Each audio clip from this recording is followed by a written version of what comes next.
Buenos días o tardes, chicos. Hoy vamos a hablar de un tema muy interesante, que es el tema de lípidos. Vamos a hablar al principio de la clase de su estructura, de cómo lo podemos agrupar y algunos aspectos que me parecen interesantes y relevantes para conocer esta clase de macromolécula. Y también vamos a hablar un poco del tema de digestión, absorción y transporte, ya que los lípidos, por sus características físico-químicas, van a requerir, digamos, que pensemos un poco más allá cómo los organismos han evolucionado para poder hacer estos procesos de digestión, absorción y transporte que van antes de que veamos el metabolismo celular, que sería la próxima clase. Entonces, empecemos. En esta primera imagen les presento una representación de lo que sería una bicapa lipídica con diversas proteínas, ¿cierto? Y bueno, las bicapas lipídicas son una de estas estructuras que son súper interesantes y que están conformadas por unos lípidos muy especiales que veremos más adelante. Bueno, tenemos que empezar hablando de qué son los lípidos. Los lípidos son unas biomoléculas de variada estructura. Ellos comparten una característica que así es como los podemos agrupar, ¿cierto? Pero no es como que ellos tengan una estructura súper específica como la de las proteínas, que era un biopolímero de aminoácidos, o como los carbohidratos, ¿cierto? Que tenían como estos carbonos conectados a estos hidroxilos. No, los lípidos son moléculas más bien diversas, son de diferentes tamaños, tienen diferentes grupos funcionales. Sin embargo, su principal característica es que se disuelven en solventes no polares. Entonces aquí va como una primera pregunta que espero que lo piensen para cuando veamos la clase, vamos entonces a resolver y discutir un poco más sobre algunos aspectos de esta clase. Entonces la primera pregunta sería, ¿son polares o apolares? Si se disuelven en solventes no polares. Adicionalmente, hablemos entonces de las funciones que los lípidos cumplen en los organismos. Ustedes saben que yo aquí hablo más que todo como de los humanos, pero eso se puede transferir como a otros mamíferos y a otros animales, como por ejemplo las aves, etcétera.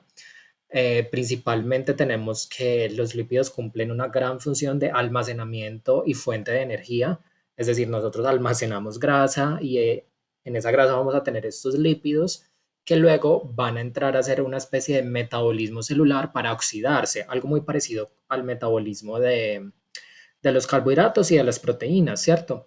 Sin embargo, con los lípidos pasa algo muy interesante y es que por cada molécula de uno de estos lípidos vamos a obtener muchísima energía. Entonces ellos son como nuestra principal fuente de energía y por lo tanto nosotros hemos evolucionado para almacenar bastantes lípidos y bastante grasa, porque de ellos vamos a poder obtener muchísima energía, mucho más que por ejemplo la de los carbohidratos, sino que la de los carbohidratos es una energía como más fácil de obtener, como más disponible. Los carbohidratos podemos obtener energía rápidamente de ellos. Por eso hay algunos órganos como el cerebro que dependen mucho de la energía de los carbohidratos. Sin embargo, la de los lípidos es más, puede ser un poco más lenta de obtener, pero al final vamos a obtener mucho más energía de una sola molécula. Tenemos también que son hormonas y vitaminas. Muchos de los lípidos digamos que son hormonas y vitaminas liposolubles, provienen de unos lípidos muy específicos que los vamos a ver, que son los esteroides, es decir, tienen una gran función también en este cuento de señalización celular y de mandar mensajes para regular algunos factores como por ejemplo el metabolismo. Por ejemplo, la vitamina D es una de estas hormonas liposolubles que me van a regular, por ejemplo, el metabolismo de calcio. Adicionalmente tenemos que los lípidos se utilizan mucho para proteger y aislar. La parte de protección de los órganos internos es interesante. Casi todos nuestros órganos internos o vísceras están rodeados de una capa de grasa para protegerlos. Incluso nuestra piel, toda nuestra piel por debajo tiene un tejido que se llama subcutáneo, que está compuesto por diversas células, pero también bastante tejido que es específicamente adiposo, es decir, grasa, ¿cierto? Y también tenemos la parte de aislamiento. Esto de aislamiento digamos, se explica en el sentido de que los lípidos nos ayudan a mantener el calor, ¿cierto? Como eh, nos aíslan térmicamente del exterior y es una gran, digamos, hacen, digamos, una función muy importante en la piel y en los órganos para que nosotros mantengamos el calor. Ustedes saben que los mamíferos generan calor para poder vivir porque nosotros somos termorreguladores, nosotros regulamos nuestra temperatura a diferencia de otros animales como los reptiles. Entonces nosotros gastamos muchísima energía haciendo ese calor, entonces debemos protegerlo para no estar perdiendo tanta energía, ¿cierto? Entonces la grasa que rodea los órganos y que está debajo de la piel tiene entonces esa función tanto de protección como de aislamiento. Por último, tenemos una función estructural de los lípidos y es que hace parte de las membranas biológicas y lo vamos a ver más adelante. Por último, los lípidos también son la única macromolécula de las que vemos en este curso que no forman polímeros. Miren que, por ejemplo, las proteínas son macromoléculas que están compuestas de la unión de varios aminoácidos, es decir, es un polímero de aminoácidos, o los polisacáridos, también es un polímero de los monosacáridos, por ejemplo, la celulosa o el almidón. Y también los ácidos nucleicos, es decir, el ADN, es un polímero de los ácidos nucleicos. Sin embargo, los lípidos no forman estos polímeros, es decir, no vamos a encontrar como un lípido unido a otro y unido a otro y unido a otro para generar un gran polímero, no. Los lípidos se van a almacenar en el organismo de una manera que vamos a explicar después y, por ejemplo, en las membranas biológicas ellos sí se asocian, pero a través de fuerzas intermoleculares, no a través de enlaces covalentes como tal, formando un polímero. Bueno, aquí hay como una clasificación de los lípidos, pero como ya les he mencionado, como ellos son tan diversos estructuralmente, esas clasificaciones varían mucho, pues dependiendo del libro, dependiendo de la fuente. Sin embargo, esta es la que me parece como más interesante y más clara. Los lípidos podemos clasificarlos en ácidos grasos, como el que tenemos acá. Ya vamos a entrar a ver bien qué son los ácidos grasos, cuál es su estructura, etcétera. Y versus los esteroides, que miren que los esteroides tienen como una estructura cíclica, tienen 4 ciclos juntos, mientras que los ácidos grasos son más bien como una cadena, ¿ok? Esa podría ser como una de las diferencias. Adicionalmente que los esteroides no se pueden hidrolizar, mientras que los derivados de los ácidos grasos sí. Esto es otra característica que voy a explicar más adelante. Bueno, entonces los ácidos grasos a su vez tienen diversos derivados.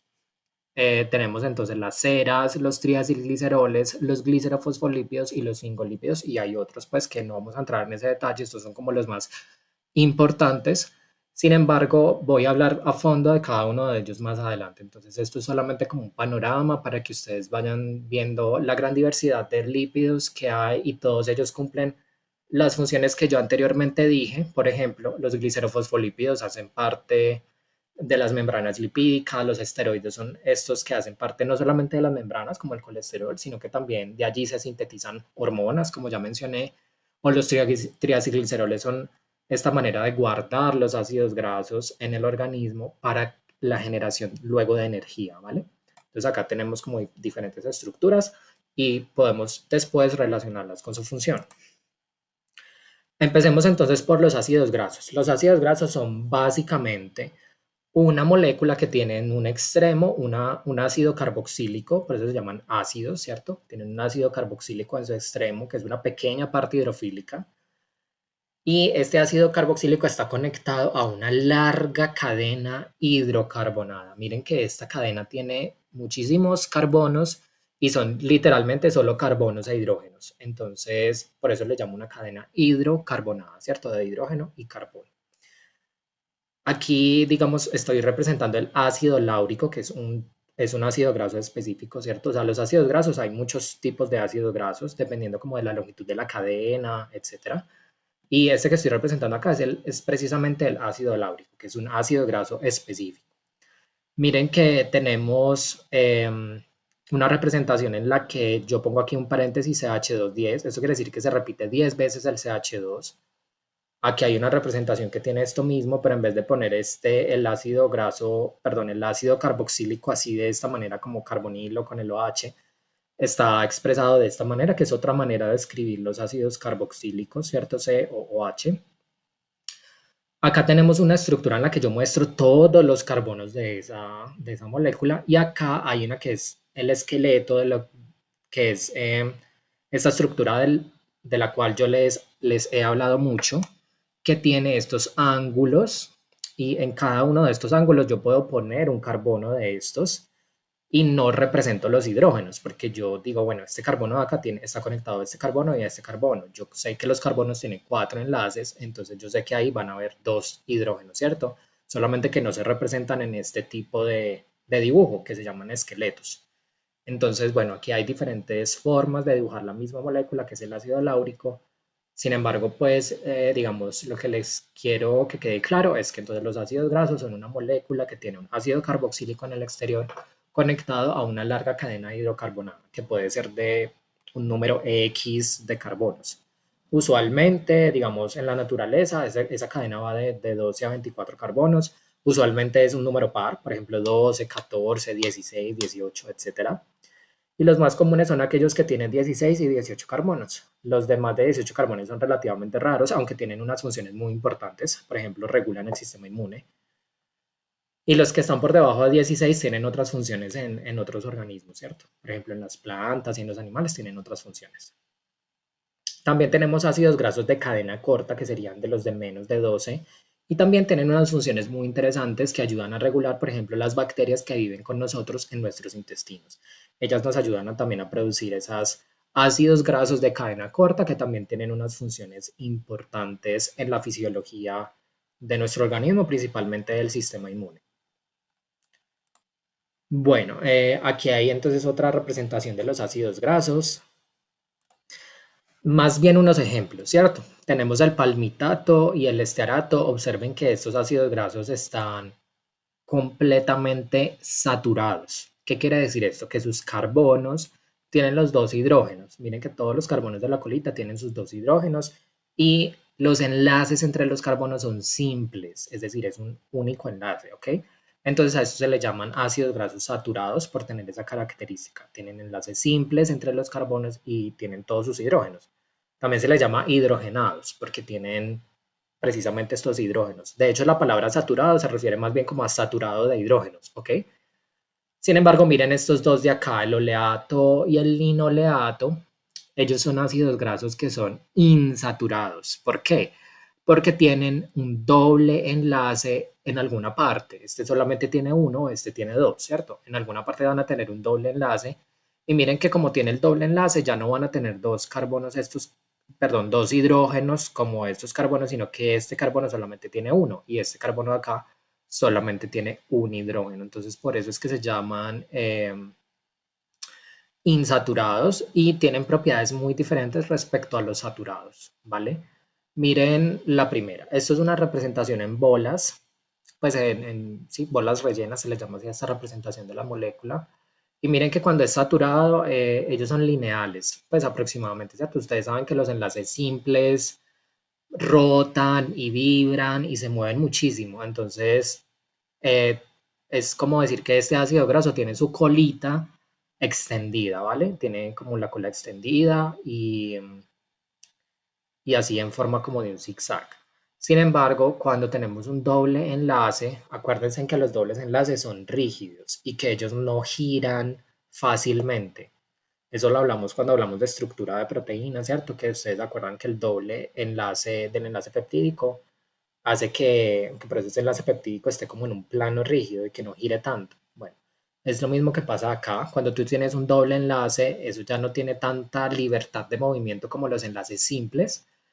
Y además pueden doblar la colita, pueden generar como estas formas dobladas o angulares de la cola. Entonces miren que uno puede diferenciar los saturados, que son más bien lineales, de los insaturados que tienen a veces como ese ángulo allí, ¿cierto? Por cada doble enlace van a tener un ángulo.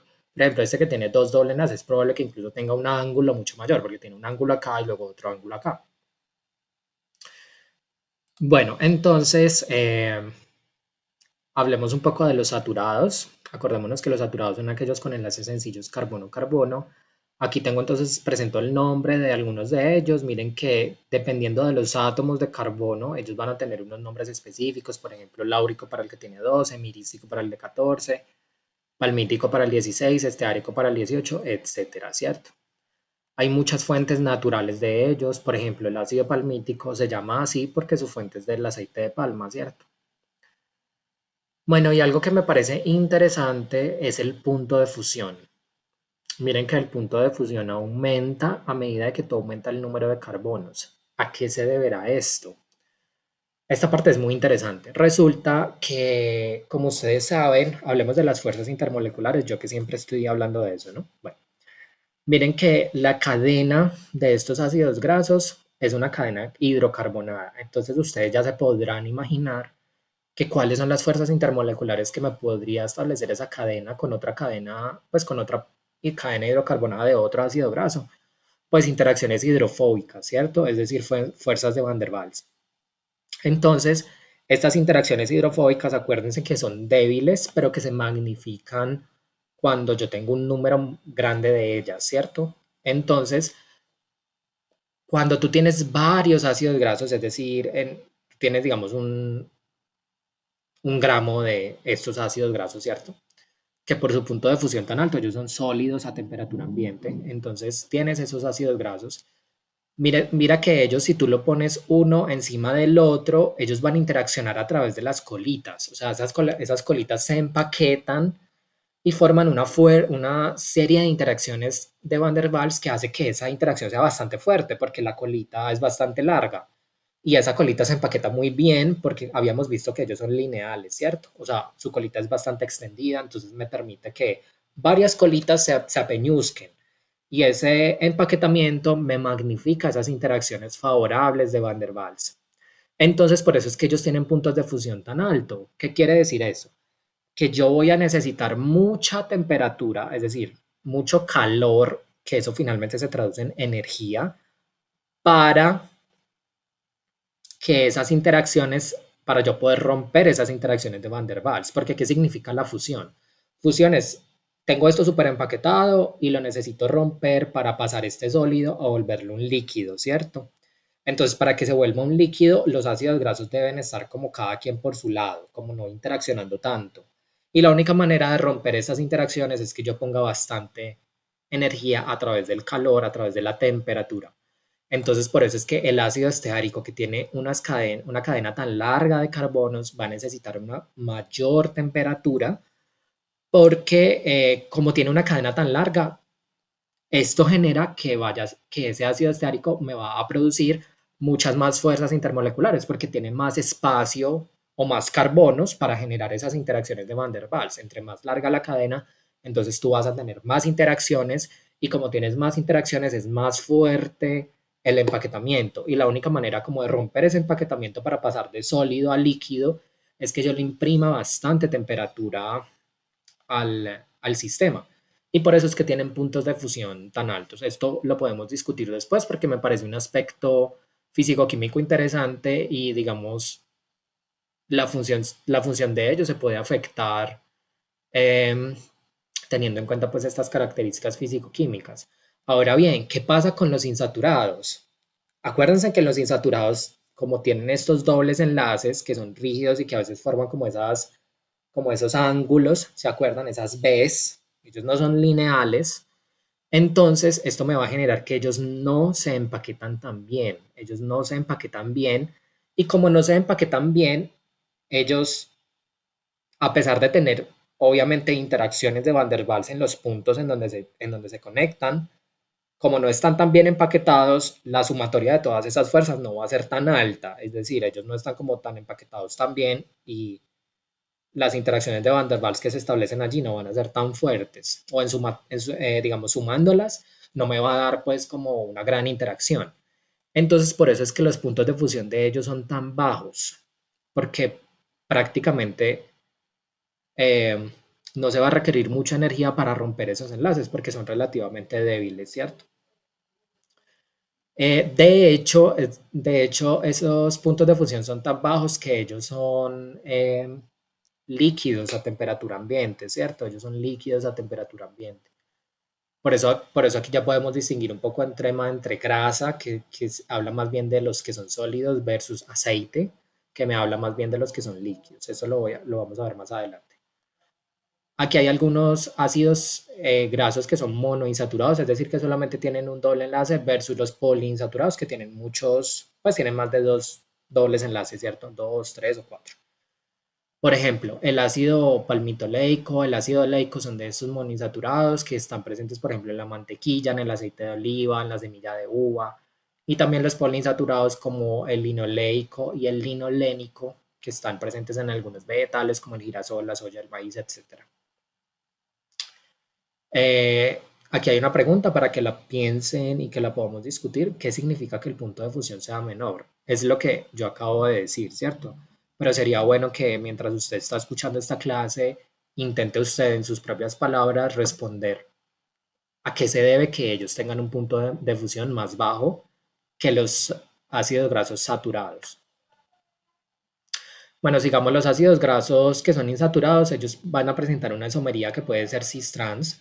Miren que ¿cuál es, digamos, la diferencia entre cis y trans? Que cis tú vas a tener el mismo grupo funcional, en este caso un hidrógeno, digamos, hacia el mismo lado. Miren que los carbonos que están conectados a través del doble enlace tienen el hidrógeno hacia el mismo lado y el resto de la cadenita hacia el mismo lado. Mientras que los trans lo tienen diagonal, es decir, tiene el hidrógeno hacia arriba y hacia abajo. Miren que los trans son lineales, o sea que serían muy parecidos a los saturados. Esto también se empaquetaría, digamos, de la manera como los saturados por ser lineales. Sin embargo, los ácidos grasos insaturados que existen en la naturaleza siempre son cis y por eso es que forman estos ángulos. Y estos ángulos es lo que hace que ellos no se empaqueten tan fácilmente como los saturados y por ende que tengan esas características que ya comenté anteriormente. Este gráfico me parece súper interesante, súper importante. Quiero que les quede muy claro. Aquí es un gráfico que me relaciona la temperatura con el número de carbonos. Miren que pues la temperatura de fusión, ¿cierto? Entre más alta la temperatura, digamos, es más difícil que se funda porque yo voy a tener que alcanzar estas altas temperaturas por acá para que se funda. Si tú tienes una temperatura de fusión muy baja, eso incluso ni siquiera se funde porque ya está líquido. A través pues del número de carbonos. Miren entonces cuando tenemos los ácidos grasos que son saturados, ya les había mencionado que a una mayor cantidad de número de carbonos, ellos tienen una temperatura de fusión mucho más alta. Por ejemplo, el ácido esteárico es un ácido graso bastante sólido, ¿cierto? Bastante, con un punto de fusión bastante alto. Es muy sólido porque precisamente yo voy a requerir mucha temperatura para fundirlo. Mientras que hay ácidos grasos saturados que incluso pueden ser líquidos a temperatura ambiente, por ejemplo esto. Miren que acá está a temperatura ambiente. Por ejemplo, los que tienen 9 carbonos, perdón. Los que tienen 9 carbonos son líquidos a temperatura ambiente e incluso hay unos como los que tienen 4 o 6 que ellos son gases. Ok, miren que ellos tienen una temperatura de fusión de 0 grados, es decir, ellos son gases. Y estos son los que llamamos ácidos grasos de cadena corta o también ácidos grasos volátiles. Y eso de volátil se refiere a que ellos son gases, ¿ok? Entonces, miren que tenemos diferentes tipos de ácidos grasos saturados dependiendo del número de carbonos que ellos tengan en su colita. Vamos entonces a tener diferentes características físico-químicas y una de ellas es que varía el punto de fusión. Adicionalmente, les había comentado que a medida que yo aumento el número de enlaces dobles, también me va a disminuir la temperatura de función, porque estos enlaces dobles lo que me van a hacer es debilitar esas interacciones, esas fuerzas de Van der Waals, porque no van a estar tan bien empaquetados. Entonces, si tú tienes un ácido graso que tiene 18 carbonos, el saturado tiene una temperatura de fusión súper alta, pero mira que tú con tener ya un solo doble enlace, ya mira cómo baja de manera increíble la temperatura de función, a pesar de que tú tengas 18 carbonos, que es tener muchos carbonos. Y a medida que tú vas aumentando el número de dobles enlaces, vas disminuyendo la temperatura de fusión porque vas a generar esa mayor eh, debilidad en los enlaces y digamos, ese empaquetamiento más deficiente. ¿Ok?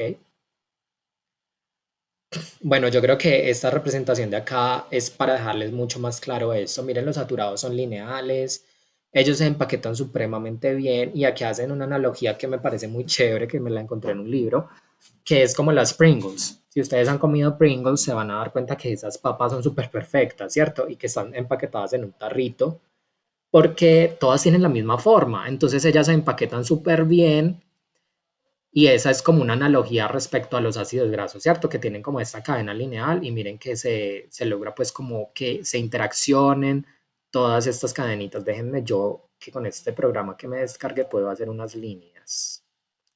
Vamos entonces a hacer unas líneas acá. Miren, se pueden establecer fuerzas de Van der Waals aquí, ¿cierto? Y lo mismo con esto.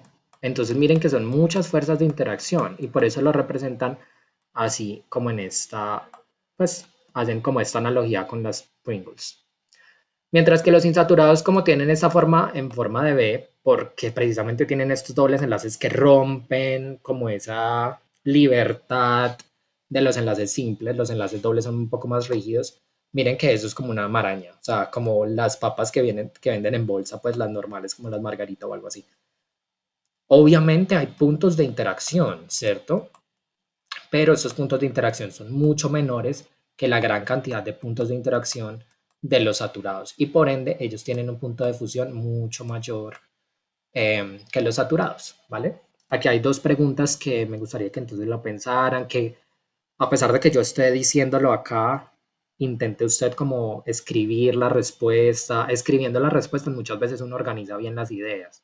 Y si no son capaces como de escribirla, es porque entonces vuelvan y repitan esta parte de la clase para que esta parte les quede mucho más clara.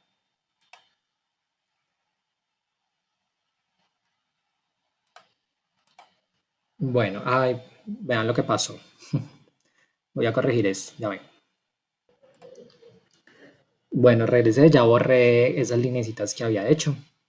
Sigamos, miren, en este grafiquito de acá yo les quiero mostrar la diferencia entre algunas grasas naturales, ¿cierto? Tenemos el aceite de oliva, que es líquido, ustedes saben que él es líquido, y precisamente es líquido porque tiene una gran proporción, esta parte verde de acá habla de como la proporción, el porcentaje de los ácidos grasos totales, ¿cierto?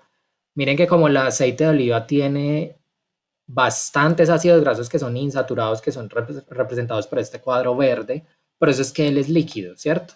Y estos ácidos grasos insaturados son súper benéficos para la salud, por eso es que el aceite de oliva es bastante benéfico, ¿cierto? Por eso es que se le atribuye a la dieta mediterránea muchas propiedades que son benéficas para el sistema cardiovascular, etcétera, ¿cierto? Es precisamente por eso. Por otra parte tenemos la mantequilla, que es un sólido suave o un semisólido. ¿Y por qué es un semisólido? Porque tenemos tanto una parte que es ácidos grasos saturados, eso es una gran mezcla, ¿no? De entre saturados e insaturados, e incluso también hay saturados de cadena cortica en la mantequilla. Es como una mezcla de un montón de tipos de ácidos grasos diferentes, por eso es que tiene como esa textura semisólida. Y por otra parte tenemos las grasas que provienen de los animales, es decir, por ejemplo, las grasas de la carne, digamos el beef fat es como decir los ñerbitos, ¿cierto? O los gorditos que tienen la carne. Esos gorditos están llenos de una grasa que es sólida, a veces son unos hierbos muy duritos, ¿cierto? Que son como blanquitos. ¿Y por qué es sólida? Porque tiene una gran proporción de ácidos grasos saturados de cadena larga, por ejemplo, este árico palmítico, ¿cierto? Y eso hace que, digamos, esa estructura mayoritariamente sea sólida. Y eso hace adicionalmente que ellos no sean tan saludables, porque los ácidos grasos saturados son menos saludables y se han relacionado con problemas cardiovasculares, etcétera. Es decir, comer mucha grasa saturada, yo creo que todos sabemos eso, un exceso de grasa saturada no es buena idea para el organismo, eso se relaciona con problemas nutricionales y cardiovasculares, etcétera. Entonces, por ejemplo, mejor comer más aceite de oliva que esto y se debe como a esta proporción de ácidos grasos, ¿vale?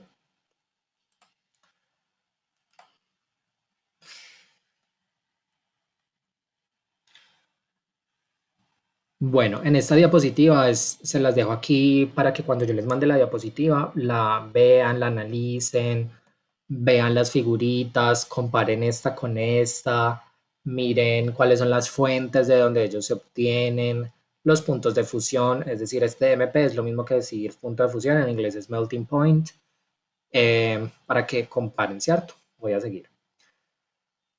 Adicionalmente quería traerles esta diapositiva también porque yo sé que se habla mucho de ese tema de ácidos grasos omega, omega 6, omega 3.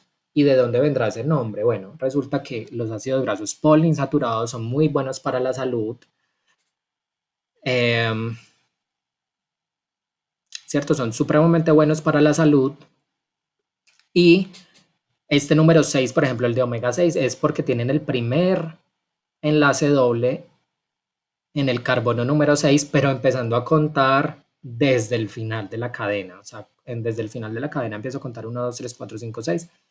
Y allá aparece el primer enlace doble, entonces por eso se llaman ácidos grasos omega 6. Mientras que los omega 3 pues van a tener el doble enlace en el carbono 3, empezando de nuevo desde el último carbono. O sea, la nomenclatura, cuando ustedes vean omega, quiere decir que la nomenclatura empieza desde el último carbono. Aquí hay algunos ácidos grasos poliinsaturados que son muy importantes, el linoleico, el linolénico, el araquidónico, el EPA, el DHA, todos se relacionan con un buen sistema inmune, con una regulación en la inflamación, etcétera, ¿cierto? Y muchos de ellos los debemos consumir en la dieta porque nosotros no los fabricamos, es decir, que ellos son esenciales, ¿cierto? Algunos. Bueno, ahora pasemos a los derivados de los ácidos grasos. Tenemos las ceras. Las ceras me parecen un derivado de los ácidos grasos interesante. Usualmente esto no se explica, pero me pareció llamativo para ustedes. Miren, a ver, ¿se acuerdan que los ácidos grasos, que los derivados eran, digamos, la conexión entre un ácido graso y un alcohol para formar un enlace éster? Cuando tú unes un ácido graso, es decir, el ácido carboxílico que está, digamos, en la cabecita del ácido graso, lo pones a reaccionar con un alcohol cualquiera que sea, digamos, no tiene que ser de cadena larga como la cera, sino cualquiera, en los derivados de los ácidos grasos, eso me va a formar un enlace éster. Esto que está aquí representado en este cuadro rosado es el grupo funcional éster, ¿vale? Que es un carbonilo con un enlace al oxígeno y este oxígeno está conectado a un carbono y de ahí ese carbono puede ser uno solo o muchos, ¿cierto? En el caso de la cera, este carbono que está para acá también es una gran cadena larga de carbonos, es decir, tengo una cadena hidrocarbonada tanto por este lado como por este lado. Por eso es que las ceras son duras, porque aquí se repite lo mismo, hay un buen empaquetamiento, tengo un punto de fusión alto, porque maximizo esas fuerzas de interacción de Van der Waals. Entonces, por eso es que las ceras tienen como esa estructura como dura o a veces semisólida, ¿cierto? Puede ser que no sea pues supremamente dura y más bien un poco semisolidesca, pero es porque el enlace éster puede interaccionar un poquito con agua, ¿cierto? Porque él es como este pequeño punto hidrofílico que hay en las ceras, ¿cierto? Porque ustedes saben que los enlaces ésteres, por ejemplo, este oxígeno de acá y este puede hacer puentes de hidrógeno. Y este carbono acá está parcialmente positivo porque está cerca a estos dos hidrógenos como que les roban los electrones, entonces él está también parcialmente positivo. Entonces ahí también puede haber como, da chance a que haya interacciones dipolo-dipolo, ion-dipolo, etcétera. Bueno, ¿qué pasa con las ceras? Son muy interesantes porque ellas están en la superficie de muchos organismos, como por ejemplo en las vegetales, ellos hacen parte de el recubrimiento de muchas veces las frutas, los tallos y las hojas para evitar precisamente la pérdida de agua, porque el agua no se va a perder fácilmente a través de estas ceras, porque las ceras van a ser como una película impermeable, como tiene una gran proporción de su molécula es hidrofóbica, entonces no me va a permitir como ese paso del agua. Entonces muchos vegetales generan ceras para evitar la pérdida de agua, que ustedes saben pues que los árboles necesitan unas grandes cantidades de agua para vivir. Bueno, todos los organismos, ¿cierto? Y en los animales muchas veces también hay un recubrimiento que es impermeable en las plumas, en el pelaje, en la piel. De hecho, nosotros también en nuestra piel tenemos unas ceras que es el manto hidrolipídico, ¿cierto? Nosotros tenemos un manto en nuestra piel que es lo que nos mantiene como nuestra piel saludable, que no sea reseca. Muchos cosméticos, de hecho, involucran unas mezclas de ceras. O sea, las ceras son también, digamos, ingredientes en la industria cosmética muy interesantes porque ayudan como a mantener la piel sana y como esa sensación de suavidad, emoliente y también hidratante, ¿vale?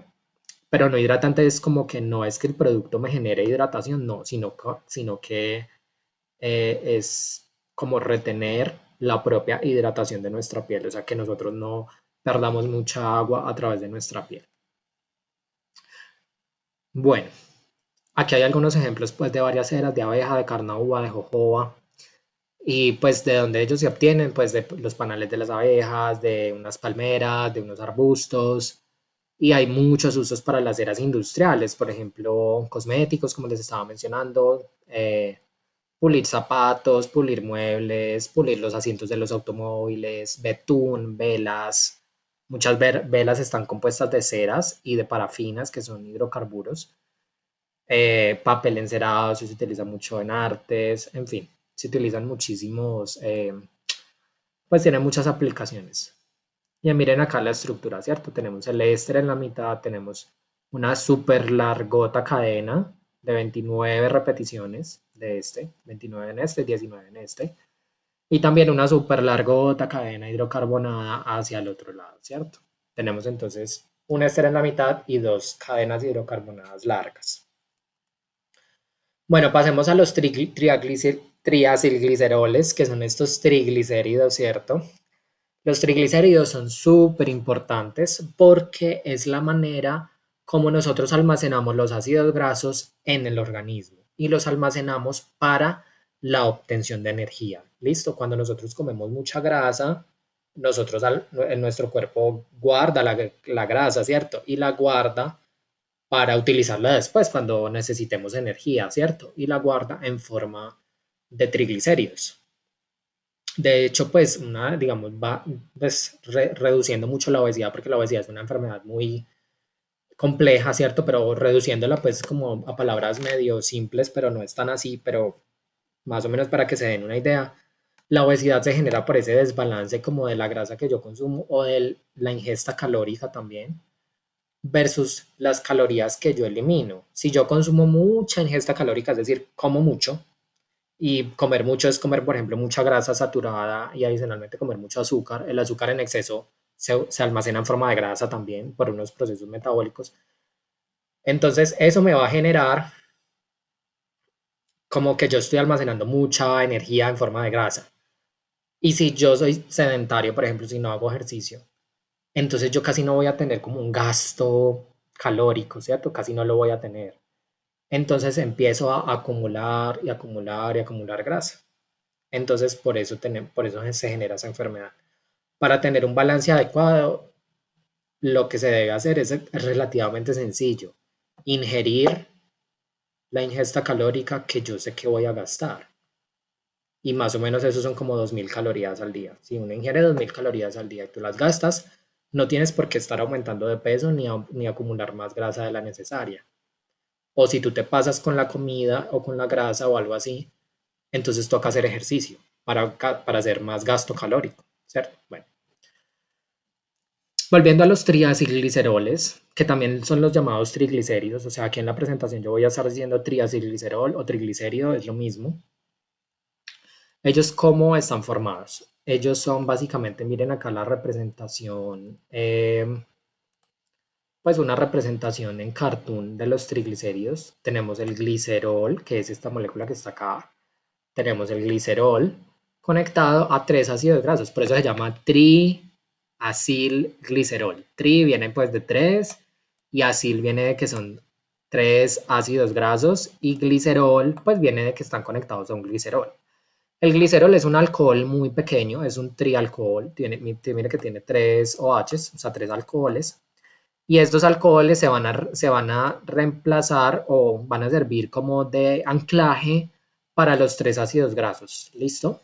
Entonces miren acá tenemos lo que era el backbone, o sea, el esqueleto del triglicérido y tenemos el oxígeno que sería uno de los oxígenos del alcohol, ¿cierto? Y está conectado por el ácido graso del éster.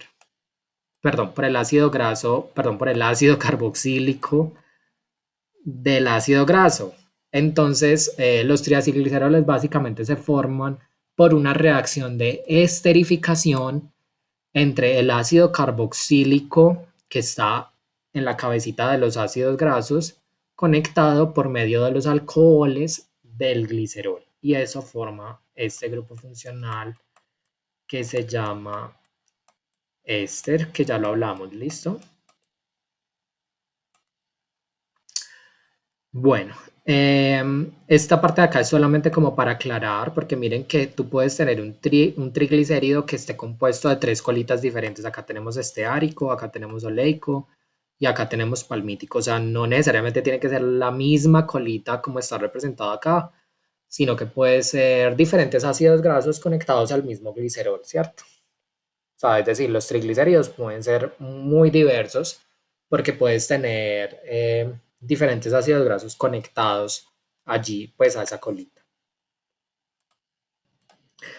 Aquí les estoy mostrando pues como unas representaciones de estos triglicéridos, ¿cierto? Diferentes cartoons o caricaturas de ellos. Y miren que casi siempre me ponen aquí como en esta cabecita de acá, es lo que era la parte del glicerol, ¿cierto? Y como eso tiene tantos oxígenos, porque son los tres oxígenos del glicerol más uno de los oxígenos del ácido graso, ¿cierto? O sea, ahí están los tres grupos de ésteres, entonces toda esta partecita de acá es relativamente polar, porque tiene estos oxígenos, pueden hacer interacciones hidrofílicas, como por ejemplo los puentes de hidrógeno, etcétera.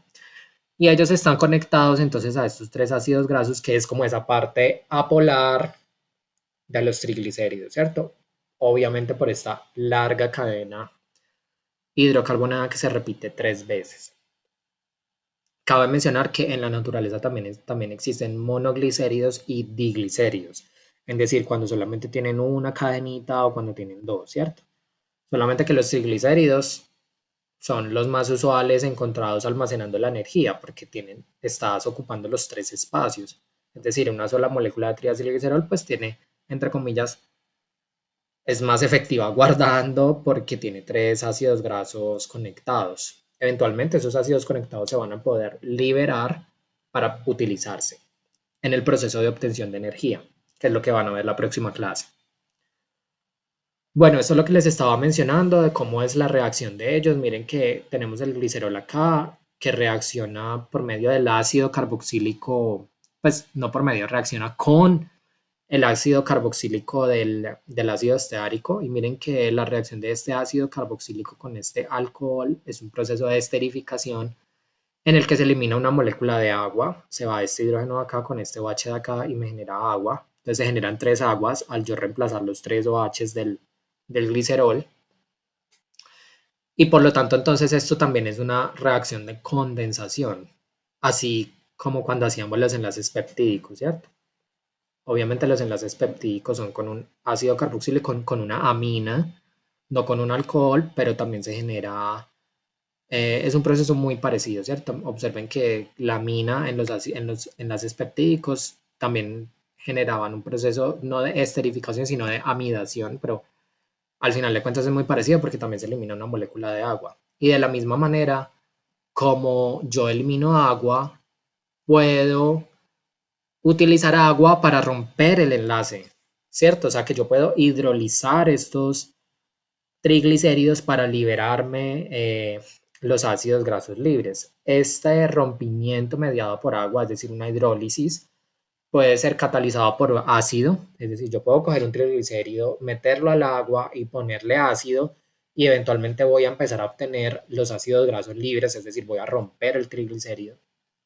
O también esto se puede catalizar a través de enzimas, ¿cierto? Que son las lipasas, que son diferentes tipos de enzimas que son capaces de romperme ese enlace éster. También a veces son llamadas esterasas porque hidrolizan enlace éster, ¿vale? Así como cuando también rompíamos enlaces peptídicos por medio de peptidasas, yo también voy a poder romper triglicéridos por medio de esterasas o lipasas, ¿cierto?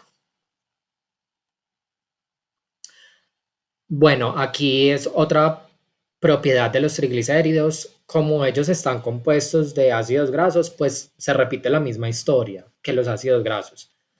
Ellos, o sea, los triglicéridos pueden ser sólidos a temperatura ambiente cuando está compuesto de ácidos grasos que son de cadenas saturadas y que generalmente provienen de fuentes animales como la carne o la mantequilla o el queso.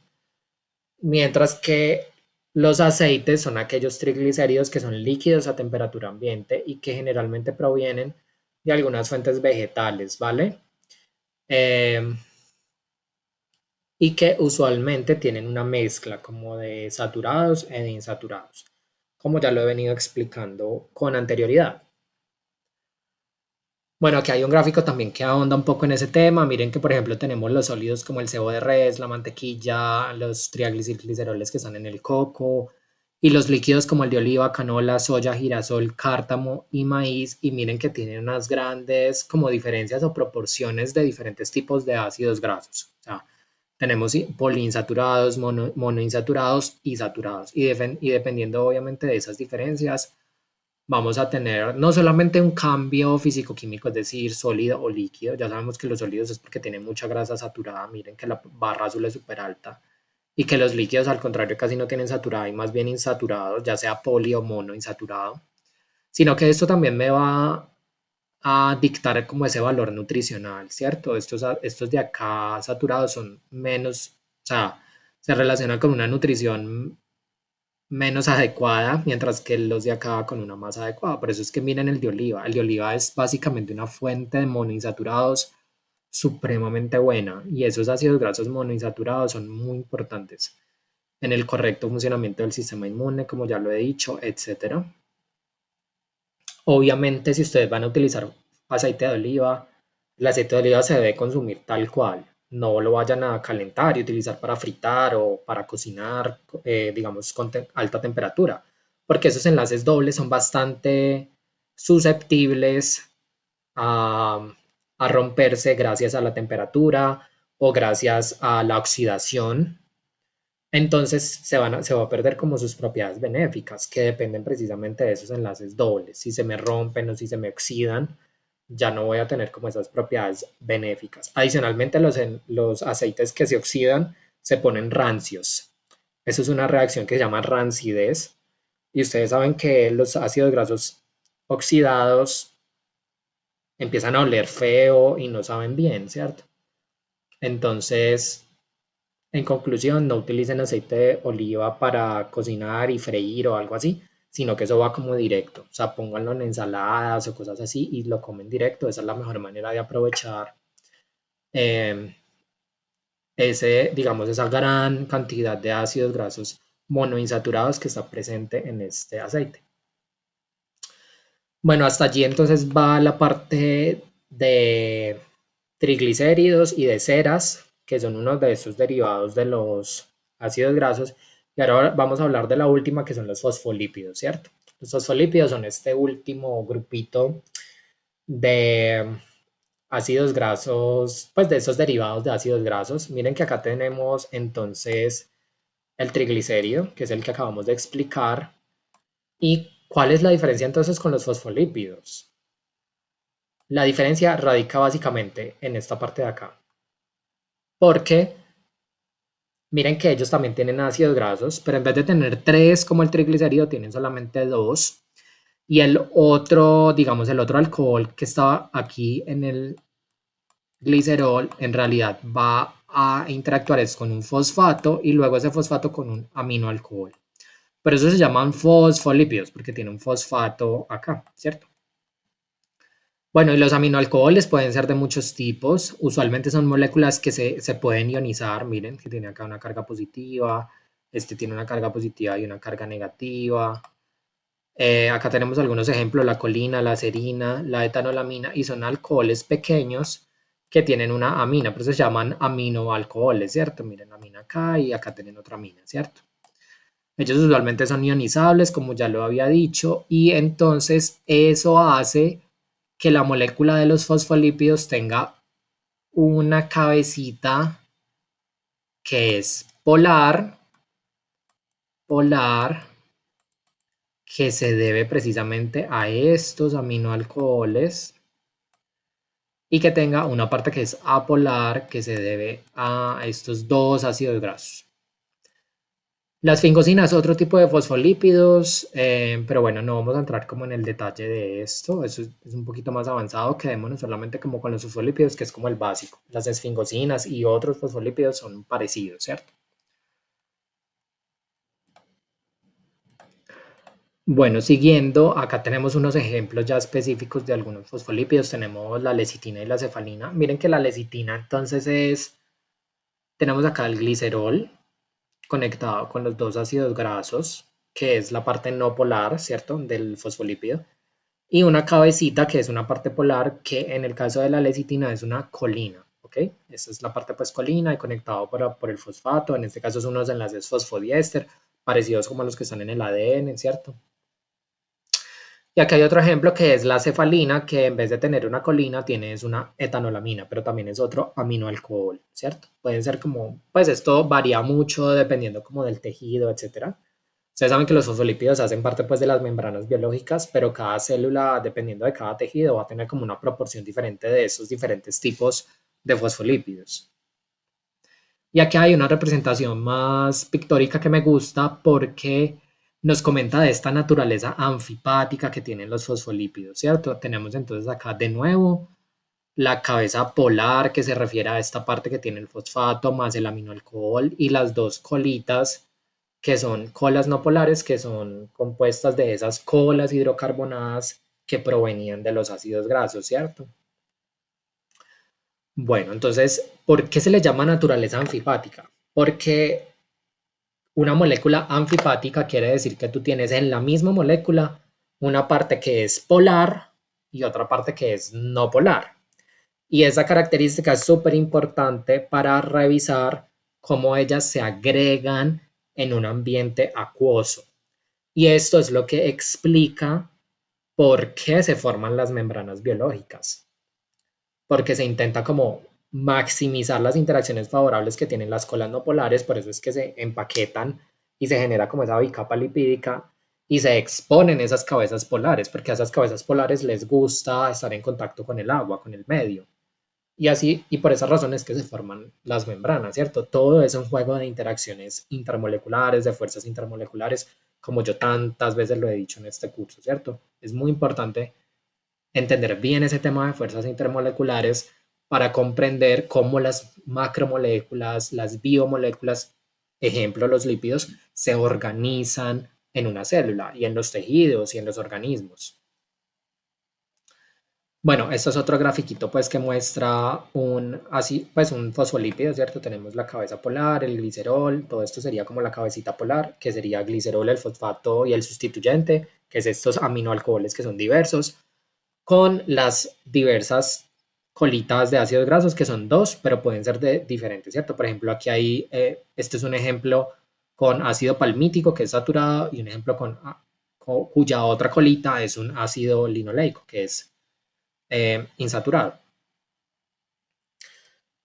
Bueno, esto es, digamos, un poquito extra, es como para mencionarles que hay unas fosfolipasas que son unas enzimas que rompen en los diferentes lugares de los fosfolípidos. Ellos son como los que pueden romper, por ejemplo, aquí, este es digamos, la parte que era el glicerol, ¿cierto? Y acá es la cabecita polar. Miren que, por ejemplo, la fosfolipasa C y D es capaz de romper estos enlaces relacionados con el fosfato. Y la fosfolipasa A1 y A2 son capaces de romper acá en los ácidos grasos, ¿cierto? En las colitas de ácidos grasos. Esto es como una representación de esa enzima, de la fosfolipasa A, que es, en este caso se está representando con estas, acá se está mostrando todos los enlaces, pues, ¿cierto? En azul, en blanquito y eso. Y el fosfolípido está representado en este diagrama de bolas rellenas y miren cómo el fosfolípido entra, toda la cabecita entra en la enzima y la enzima aquí es donde va a hacer la hidrólisis para liberar los ácidos grasos libres, ¿cierto? Eso es, digamos, un detalle que me pareció como interesante para que ustedes vean cómo interactúa esta enzima que rompe, en este caso hidroliza los fosfolípidos. Que ustedes saben que muchas fosfolipasas hacen parte de los venenos de las serpientes. Los venenos de las serpientes, muchos de ellos tienen fosfolipasas y estas fosfolipasas son súper buenas para romper estos fosfolípidos y por eso es que dañan las membranas celulares y por eso es que se genera necrosis. Básicamente los venenos, muchos venenos de las serpientes, no todos, ni todos lo tendrán, pero los que tienen fosfolipasas son muy buenos para generar necrosis como en el sitio de la mordida, porque el veneno, como tiene esas fosfolipasas, me ayuda a romper, a dañar las células, porque daña las membranas, ¿cierto? Y obviamente eso genera necrosis, inflamación, coagulación y un montón de vainas. Bueno, hasta aquí todo el tema de ácidos grasos, entonces ya vimos ceras, triglicéridos y los fosfolípidos, ¿vale? Ahora pasemos entonces a los esteroides. Los esteroides es como este otro grupito de lípidos, ¿se acuerdan al principio esa clasificación que hacíamos? Ellos no se pueden hidrolizar, así como si se podían hidrolizar los derivados de los ácidos grasos. Y adicionalmente tienen este núcleo esteroide, es decir, este núcleo esteroide, es decir, estos anillitos juntos, estos anillitos también son hidrocarbonados, solamente que acá no es una cadena larga de carbonos de hidrógeno, sino que está agrupado en forma de anillo, pero eso igual es un lípido porque igual es apolar e igual puede establecer empaquetamientos y fuerzas de interacción hidrofóbicas y fuerzas de Van der Waals, etcétera. Aquí es básicamente pues el sistema de numeración de los esteroides. Esto pues no se lo tienen que aprender, es solamente para que sepan que los científicos, para nombrar las diversas moléculas que salen de este núcleo, utilizan esta nomenclatura, ¿vale? El que sí me interesa que quede súper claro es el colesterol. El colesterol es, yo creo que el esteroide más importante en los animales. Esta es la estructura del colesterol. Miren que tiene el mismo núcleo, ¿cierto? Estos mismos cuatro anillitos, pero aquí tiene pues algunas diferencias. Acá tiene un doble enlace, acá tiene estos metilos, tiene una cadenita larga por acá y acá tiene un OH. Este OH en la posición 3, miren que acá está la posición 3 en el anillo A, hace que el colesterol sea un esterol, es decir, un esteroide que que tiene un alcohol, ¿cierto? Pues se llama esterol. Entonces el colesterol es un esterol, es uno de los esteroides más importantes. Aquí hay algunas propiedades del colesterol que me parecen que se las deben llevar para la casa. Cuando yo digo llevar para la casa son esos mensajes que deben ser súper claros. Es un componente muy importante de las membranas celulares y de las vainas de mielina. El colesterol juega un rol fundamental para mantener la rigidez de las membranas, para darles como rigidez o a veces bueno, aquí asumo que ustedes en biología celular ya vieron membranas celulares y que vieron ese tema de balsas lipídicas. Los colesteroles me ayudan a formar esas balsas lipídicas, ¿cierto? Que son como unas partes más rígidas en esa fluidez de la membrana. Adicionalmente se encuentra en el hígado y en la piel y al estar allí sirve para que se generen muchos derivados, hormonas, sales biliares, ya lo vamos a ver. Em, es decir, el colesterol se almacena en estos lugares y de allí se pueden sintetizar otras moléculas. Es precisamente el punto que sigue. Del colesterol se pueden sintetizar vitaminas y hormonas a partir de él. Y algo que es súper claro es que el colesterol es un producto animal, no vegetal, es decir, solamente lo vamos a encontrar en, en las células animales. Las plantas no tienen colesterol. Por eso me parece muy charro a veces que uno escucha como productos libres de colesterol y son productos que uno sabe que vienen de vegetales, que dice como naturalmente libre de colesterol. Sí, obviamente, es naturalmente libre de colesterol porque pues la fuente es un vegetal y los vegetales no tienen colesterol.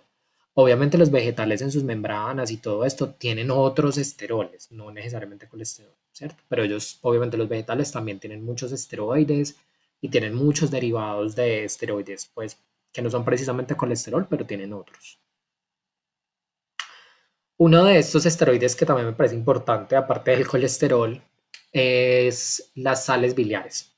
Las sales biliares, miren que obviamente otra vez se repite el anillo, es decir, esta serie de anillos juntos, o sea, el núcleo de esteroides lo vemos claramente allí, pero una particularidad de las sales biliares es que tiene bastantes grupos hidrofílicos conectados, miren que tiene tres alcoholes, en cambio el colesterol solamente tenía uno y esta parte y todo el resto era completamente hidrofóbico, miren que esta gran cadena acá, los anillos son completamente hidrofóbicos, mientras que las sales biliares tienen como una parte hidrofóbica, que es el anillo, pero tiene muchos alcoholes, es decir, tiene una parte hidrofílica. Déjenme yo acá subrayo, que también está la posibilidad de subrayar.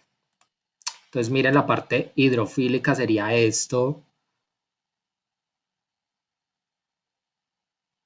como con esta partecita de acá. Entonces tenemos toda esta parte de acá que es hidrofílica versus la parte amarilla que es hidrofóbica. Entonces ya se imaginarán para dónde voy, que esto es una molécula que tiene una parte hidrofílica y una parte que es hidrofóbica. Entonces también es anfipática, es muy parecida como a los fosfolípidos, sino que los fosfolípidos, acuérdense que eran como lineales y por eso es que forman esas bicapas lipídicas. Las sales biliares es más bien como una cosa ahí como un núcleo apolar y tienen como al exterior unas zonas polares y eso va a empezar a jugar, o sea, eso tiene que ver con su función y la función eh, la vamos a ver posteriormente y se acordarán cuando veamos esa función por qué es que tienen esta estructura, ¿cierto? Bueno, aquí pasemos rápidamente por este tema de membranas celulares, es un recorderis de lo que ya vieron en biología celular. La función de las membranas celulares es separar el contenido de las células de su exterior, básicamente lo que me limita a una célula. Ustedes saben que las membranas celulares tienen tres características, es semipermeable, me deja pasar algunas moléculas y otras no.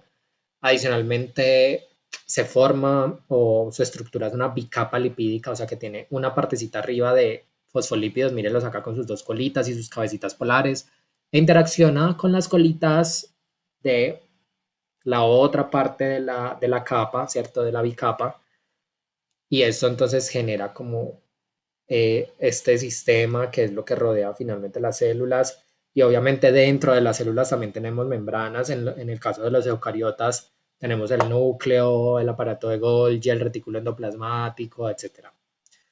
Y también tenemos que está este tema del mosaico fluido, que ya lo había mencionado, que es estas zonas de la membrana lipídica, que es un poco más rígidas y que tienen proteínas de señalización, receptores, carbohidratos, una gran cantidad de colesterol para que sea un poco más rígida, etcétera.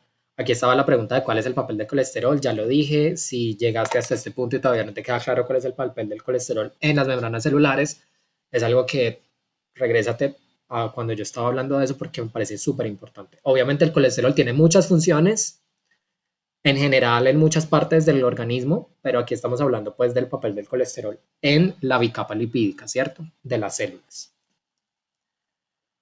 Bueno, aquí es como para ahondar un poco en ese tema. Miren que tenemos los fosfolípidos que usualmente se grafican con una cabecita polar y las dos colitas apolares. Esta sí ya es la representación más, digamos, más real de la molécula, mostrando pues todos los átomos. Los blanquitos son hidrógenos. Ustedes saben que los rojitos son oxígenos, bueno, etcétera.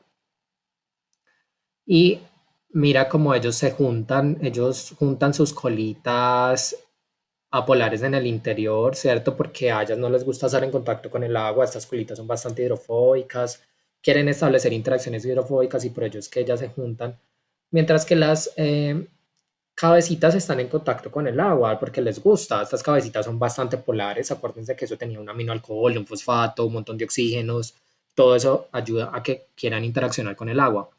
Esta es una grafiquita de cómo sería entonces esa bicapa, separando un poco las cabecitas acá, una parte que es como intermedia entre polar y apolar, en donde también están ahí un poco introducidos los colesteroles. Miren que los colesteroles tienen también una pequeña partecita que es polar, que es ese OH que tienen en el carbono 3.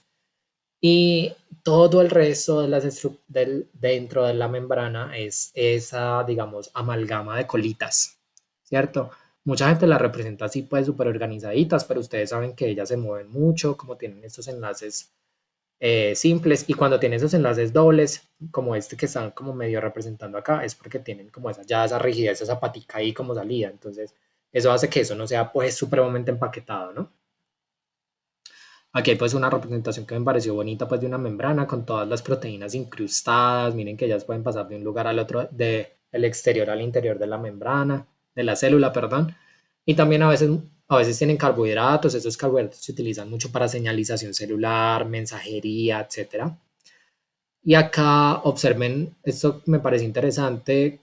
¿Qué pasa cuando yo caliento una membrana? Cuando yo caliento una membrana, miren que las colitas apolares se empiezan a mover demasiado y cuando se empiezan a mover demasiado ya no son ya no se forma como tan, ya no es como tan rígido porque las interacciones empiezan a disminuir, lo que comentamos anteriormente del punto de fusión. Y eso hace que ya no sea como un gel, ¿cierto? Las membranas cuando se enfrían uno podría decir que son como una especie de un gel, ya pasan a ser una cosa que se llama cristal líquido. Eso son unas propiedades supremamente interesantes que tienen los fosfolípidos, que son unas moléculas maravillosas, o sea, la evolución llegó a ellas de una manera espectacular. Y acuérdense cuando hablamos de la clase de evolución de que no era tan claro de cómo se habían formado estas membranas, eso todavía es un misterio, pero al estudiarlas a fondo, uno ve que todo eso es, digamos, o sea, tiene mucho sentido la temperatura corporal, porque nosotros no podemos subir o bajar mucho una temperatura, eh, porque nos da fiebre para desestabilizar como las membranas de los invasores. Obviamente la fiebre en exceso también nos va a afectar nuestras propias células, ¿cierto? Y otros muchos fenómenos inmunológicos, fisiológicos, microbiológicos se relacionan con esta gran estructura que es la membrana celular, que es una maravilla. Bueno, chicos, hasta aquí fue el tema de estructura de lípidos. Como ustedes acaban de observar, miren que no es tan complejo. Los lípidos son sustancias muy diversas y podemos hablar de, digamos, algunas características que los juntan. La principal es que son hidrofóbicas. Si acabamos de darnos cuenta es que los lípidos son como los hidrofóbicos de las macromoléculas, porque miren que las proteínas usualmente son hidrofílicas. Obviamente hay proteínas hidrofóbicas, pero la mayoría son hidrofílicas. Miren que los carbohidratos son supremamente hidrofílicos porque tienen un montón de OHs. Y los ácidos nucleicos también son muy hidrofílicos porque ellos tienen fosfatos, ellos tienen, bueno, un montón de grupos funcionales que los hacen hidrofílicos. Entonces, digamos, en últimas, uno podría decir que cualquier biomolécula que sea lipofílica, perdón, sí, lipofílica o hidrofóbica, es un lípido. Y eso es lo que acabamos pues de intentar agrupar en esta primera parte de la clase. ¿Vale? Yo voy a pausar la grabación aquí porque quiero mandarles dos links, una que sea como esta primera parte de la clase, que es la parte estructural, y voy a grabar el resto de la clase en un link aparte, que es esta parte de digestión, absorción y transporte de los lípidos, porque son dos partes que las pueden ver, digamos, en momentos diferentes, ¿cierto? Obviamente primero ven la estructura y después verían esta, o si tienen tiempo en este momento, les recomiendo que igual siga ya con el resto de la clase. Entonces voy a parar aquí la grabación y voy a iniciar una nueva con este tema de digestión, absorción y transporte de lípidos.